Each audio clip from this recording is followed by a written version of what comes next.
Assalamualaikum warahmatullahi wabarakatuh. Selamat datang di channel RN Creation. Channel ini menyajikan beragam kisah melalui media cerita bergambar. Setelah kami pantau, banyak yang bertamu, tapi lupa untuk berlangganan. Subscribe dan tekan loncengnya untuk membantu kami mengembangkan channel ini dengan menyajikan karya terbaik kami untuk kalian semua. Terima kasih.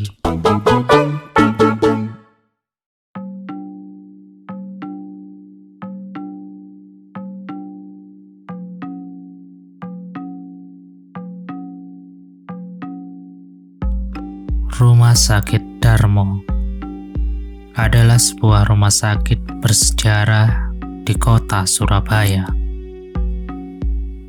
Rumah sakit ini merupakan saksi perjuangan arek-arek Surabaya dalam memerangi tentara sekutu pasca dikumandangkannya proklamasi kemerdekaan.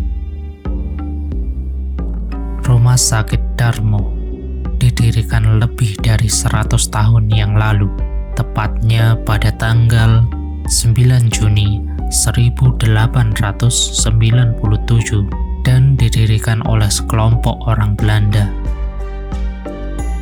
Oleh karena itu, dapat dilihat tiap sudut rumah sakit ini terdapat tulisan berbahasa Belanda dan bentuk bangunannya khas seperti pada bangunan Belanda pada umumnya. Menurut media online bombastis.com, usia rumah sakit yang cukup tua dan kerap dijadikan sebagai lokasi perang membuat tempat ini menjadi angker. Sudah basa-basinya.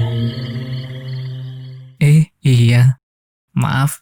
Saya cuma sharing kok. Ayo, cepat ke inti ceritanya. Oke, bosku. Penasaran kan dengan kisah mistis yang terjadi di rumah sakit ini? Inilah panggung kisahnya.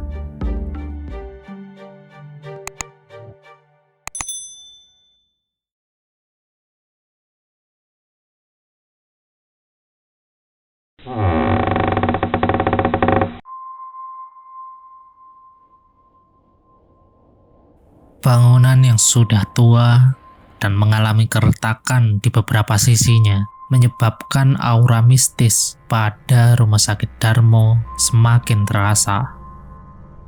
Sebagai manusia yang memiliki kepekaan terhadap lingkungan baru, maka saat melihat kondisi rumah sakit ini, sedikit banyak kita akan merasakan merinding dan merasa ada yang berbeda jika dibandingkan rumah sakit lainnya. Apalagi bentuk bangunan khas Belanda tempo dulu menyelimuti lingkungan rumah sakit ini. Jika kita bicara tentang bekas lokasi perang, seperti yang kita bahas di awal tadi, maka wajar bukan kalau terjadi pertumpahan darah dan akhirnya lokasi tersebut dianggap angker berdasarkan sejarah yang telah terukir.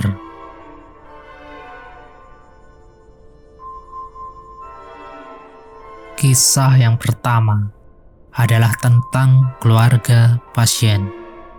Pasien ini adalah bapak-bapak yang mengidap penyakit jantung dan dirawat inap di Rumah Sakit Bayangkara, Surabaya. Yang mengalami kisah mistis di Rumah Sakit Darmo adalah putri dari bapak itu. Bapaknya dirawat inap di sebuah rumah sakit Bayangkara. Lalu, putrinya mengalami kejadian mistis di rumah sakit yang berbeda. Kok bisa gitu ya? Jadi, dokter yang merawat si bapak mengatakan bahwa pasien ini harus segera diberikan obat paten untuk segera diinjeksikan. Pada waktu itu, obat yang dimaksud stoknya telah habis. Lalu, anak itu berinisiatif untuk segera membelikannya di apotek luar rumah sakit. Si anak menyadari bahwa obat itu cukup langka dan tidak sembarang tempat memiliki stok obat tersebut. Lalu dia menghubungi beberapa rumah sakit di Surabaya via telepon untuk menghemat waktu, karena kondisi bapaknya sangat mendesak dan membutuhkan obat tersebut. Rumah sakit pertama, kedua, dan ketiga sama-sama tak memiliki stok dari obat itu. Hingga akhirnya dia lega karena mendapatkan informasi di rumah sakit berikutnya, yaitu di Rumah Sakit Darmo.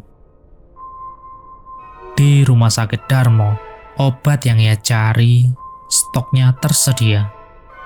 Dan memang di rumah sakit itu menggunakan obat yang sama seperti Rumah Sakit Bayangkara.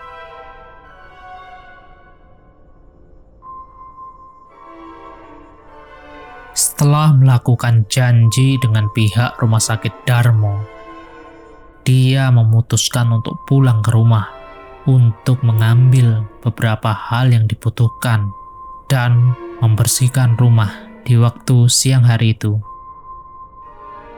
Saat akan berangkat, tiba-tiba hujan turun sangat lebat. Hujan tak kunjung reda sampai langit mulai gelap.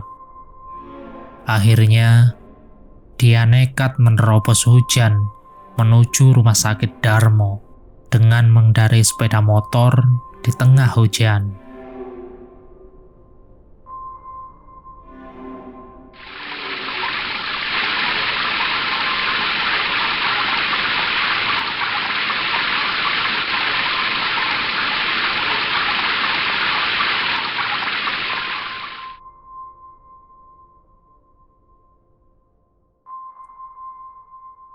Kejadian ini terjadi pada tahun 2012,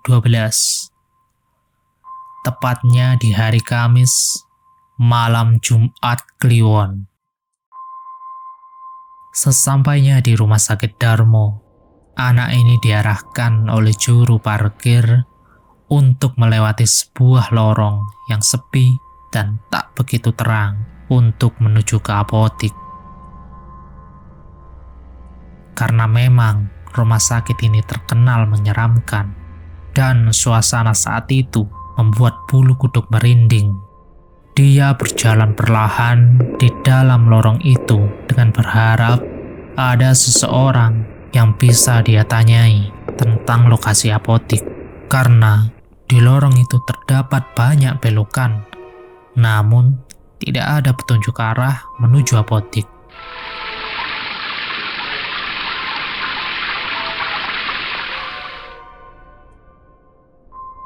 Secara perlahan, anak itu sampai di belokan pertama lorong itu.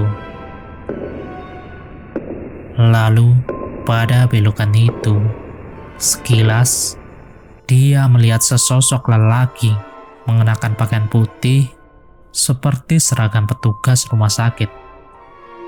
Setelah itu, dia segera menghampiri orang tersebut dengan berlari. Namun, tiba-tiba orang ini hilang setelah anak itu sampai di belokan. Padahal, tak ada pintu masuk ke sebuah ruangan.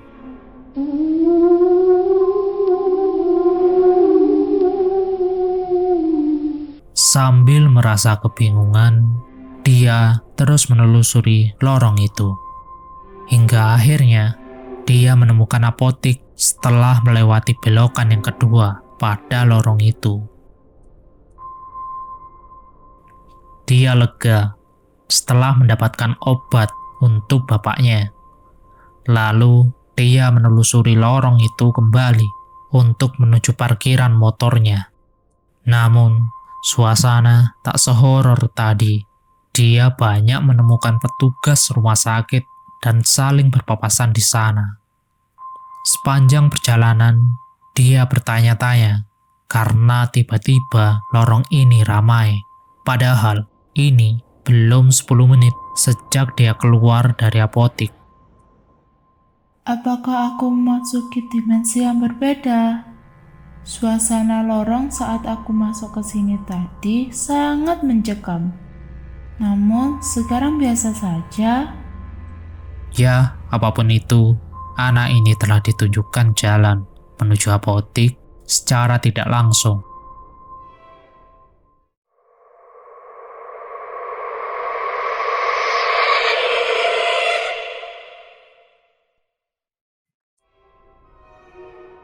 Rumah Sakit Darmo memang penuh akan kisah misteri tentang gangguan-gangguan makhluk astral. Bukan hanya pasien, namun para petugas rumah sakit kerap diganggu, baik itu dokter, suster, dan petugas-petugas lainnya.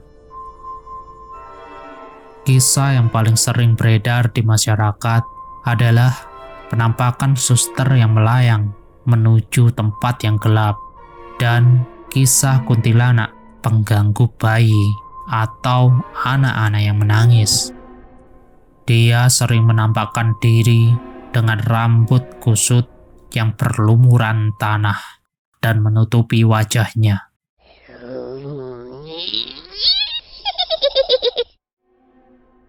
Ya, begitulah kisah mistis rumah sakit tua di kota Surabaya. Mungkin kita bisa ambil sisi positifnya dari kisah seorang anak yang sayang sekali dan rela berjuang demi kesehatan bapaknya, dan perjuangan para petugas rumah sakit untuk melayani pasien bagaimanapun kondisinya. Disadari atau tidak, ada makhluk lain di sekitar kita, dimanapun kita berada. Jadi, jika ada lokasi yang dianggap angker, itu adalah hal yang wajar, bukan? Bahkan, mungkin di sekelilingmu juga ada. Yang penting adalah kita saling menghargai dan tak saling mengganggu. Bagaimana kalau menurut pendapatmu? Tulis di kolom komentar ya.